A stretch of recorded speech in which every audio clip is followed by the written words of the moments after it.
am of the Anunnaki, interdimensional beings that visit the planet Earth every few thousand years. We arrive at a time called Nibiru, when the barriers between our worlds grow weak.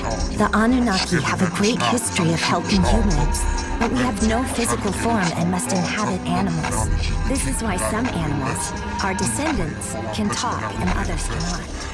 But not all Anunnaki are kind and good.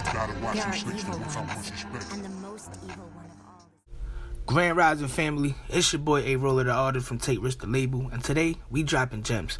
So I got a good topic of the Anunnaki gods, and it's going to take us back to the 9 Eat the Bean conversation. And if y'all missed that conversation, go right back, because this video ain't going to go nowhere. And if they do, we going to repost this. You know what I'm saying. So go right back to the 9 Eat the Bean conversation. And after that, tune back into this, because this explains it all. See, this go back to the Anunnaki gods and the gods' creation. So before I even keep talking, this photo right here is a photo showing the gods creating a god. You know what I'm saying? And this photo right here this photo right here is showing a God creating man. You know what I'm saying? So this God creating gods, this God creating man. You know what I'm saying? Alright, so I don't know if everybody remembered, but not so long ago, I remember everybody was like posting up a video of the Richard Pryor old episode when they went into the Egyptian pyramid and found some knowledge. The book of knowledge. You know what I'm saying? Alright, so first I'm going to break down this photo real fast, and I'm going to break down the other photo, and then we're going to go to that clip. But this photo right here, if you just look at the Anunnaki on the left, look at his beard, look at his hair. That's non-ether being hair. Extraterrestrial hair. You know what I'm saying? Like, that's the locks. You see how his beard coming in? Those is locks. His whole beard to his head is locks. And if he would have took that off his head, nothing but more locks. You get what I'm saying? Now look at the other extraterrestrial on the other side. Egyptian god. Helping, creating a god. Like, if y'all ain't tuned in with the Egyptian gods, then go tuned in, because that's where our ancestors was really rooted at. That's where they was looking for the answers to. Now, one thing that got to my mind, and I asked my wife, like, is this crazy? I asked my bro, like, yo, bro, Pete, is this crazy? When you look at the Egyptian gods, the whole mythology about that, it's wild, because all of them was animals, right? And then look at us now. Who is the gods and who is the animals? Get what I'm saying? It's like it was a reverse to show how we would have treated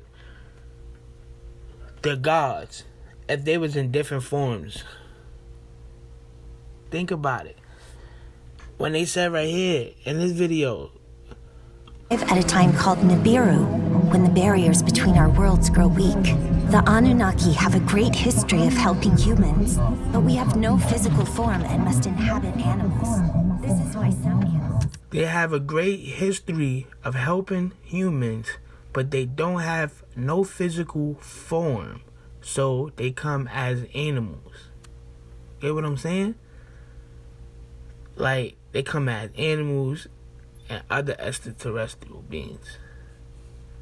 So that clearly like flipped the script real fast. Like,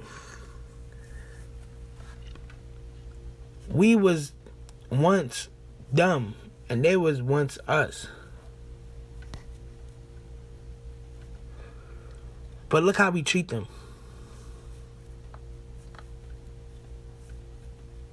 That's just wanted y'all to think on that for a second. So that's the gods creating God. And behind it, dark matter energy. They're going to call it space. They're going to call it the universe. But what created all of that? Dark matter energy. What is dark matter energy? The goddess. Who is the goddess? The black goddess. How is the black goddess? The non-ether being. Where the non-ether beings came from? Creations of the Anunnakis. Are the Anunnakis. Continuations of the Anunnakis.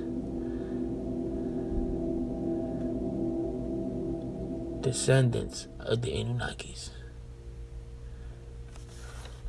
But when we go back to this photo, it shows Anunnaki creating man from animal DNA. Yes. Yes. Because as the gods was creating gods, they had a God that was creating man. But the way he was creating man was reckless. Because he was killing creations of the gods and spiking it with a little bit of DNA from the animals. And his DNA, and their DNA, whatever DNA he could spike up. And create giants, cyclops, more giants, more cyclops, trolls, all those kind of animals that they talk about that's not real in little old stories and the legends and things like that. Yes, those is real. Those was created. Those was around. Those was created by Zeus, the fallen god. Because as above, so below. What was going on up there? What's going on down here? All gods didn't get along. And they wasn't permanently marked bad, evil. It was just attentions that was flowing towards them. Before you understand what's bad or what's good, it's an action. Get what I'm saying? Until you get to that age, you understand it. Unless you have someone repeatedly tell you, no, that's bad, that's bad, that's bad. Oh yeah, that's good, that's good. You know what I'm saying? Before you understand that, it's just an action. And that's what was going on. Actions. Destroying each other's creations to create others. Separating as gods. Meanwhile, we were supposed to be together and built this. So what happened? They started building different kind of creations that was made to work for them. But you know, if you want to break it down from the good Anunnakis to bad Anunnakis, the good Anunnakis wasn't having it. But we're going to get back to that. But first I wanted to show y'all this clip of how Richard Pryor exposed it all. But what happened? He threw it under the cover, got rid of him, made everybody look like he was just a drug addict that wasn't speaking his facts. Okay, if he was doing drugs, doesn't change the fact that he could speak real shit. To be honest, when people intoxicated on drugs, sometimes it's easier than to speak the real shit because they so caught up when they sober, they worry about other people's opinions. But when you high or drunk, you don't give a fuck what somebody's saying. You want to say what you want to say. Sometimes it could be bullshit, but most of the time you speaking your shit. You speaking how you feel. But let's show this clip.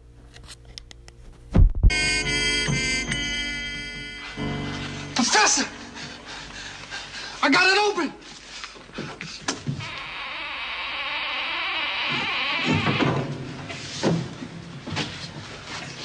Good heavens, man! Great Scott, we've discovered the fountain of all knowledge of Egypt in the entire world. Do you realize the importance of this moment, Smedley? Yes, sir, I do. Do you see the brilliance, the untold years? I see it, sir. Oh, that's his medicine. Thank you so much. Thank you, sir. You slide. Look! What is this? Tea. says, okay, now, this is the elixir of life, sir. The elixir of life? The cure for all diseases. Wait, let's see here. Wait, Give it to there's an me. inscription on the bottom. Give it to me. Give it. Open at other end. Lummox.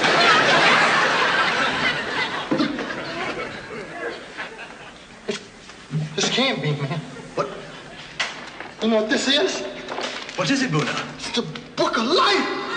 Book of life. In the beginning, when man arrived on Earth, the black gods did leave their spacecraft, and they walked, and they named the beasts of the sea and the animals of the land. And man in his blackness did walk the earth, making medicine. Medicine? They discovered time. These were all black people got down. And there's still more information out there.